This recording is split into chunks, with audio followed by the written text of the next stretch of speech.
జిల్లాలో పలు రైస్ మిల్లుల నుంచి అక్రమంగా ప్రభుత్వ గోదాం నుంచి నేరుగా మిల్లులకు పీడీఎస్ బియ్యాన్ని మళ్లించి లబ్ధి పొందుతున్న వారిని అరెస్టు చేస్తామని ఎస్పీ చందనాదీప్తి అన్నారు.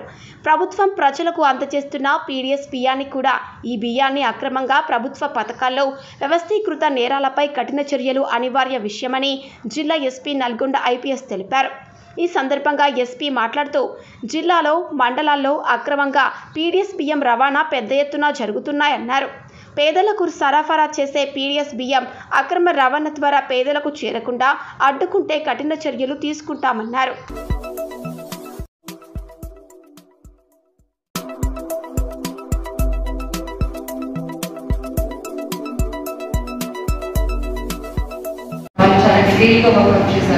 I really appreciate our task force team headed by our inspector garu and but input విషయంలో కానివ్వండి లేకపోతే తర్వాత సబ్సిక్వెంట్ ప్రొసీజర్స్ విషయంలో కానివ్వండి మనకి ప్రొసీజర్ డాక్యుమెంటేషన్లో ఎక్కడైనా ఏదైనా స్మాల్ మిస్టేక్ జరుగుతుందేమో ఎవరైనా లోకల్ ఇన్ఫ్లుయెన్స్కో లేకపోతే ఎనీ టెంపరేషన్కో లోనే మిస్టేక్స్ చేస్తారేమో అని చెప్పి పర్సనల్గా మానిటర్ చేయడం జరుగుతుంది from a team from the headquarter and at every step we are taking legal advice and proceeding also.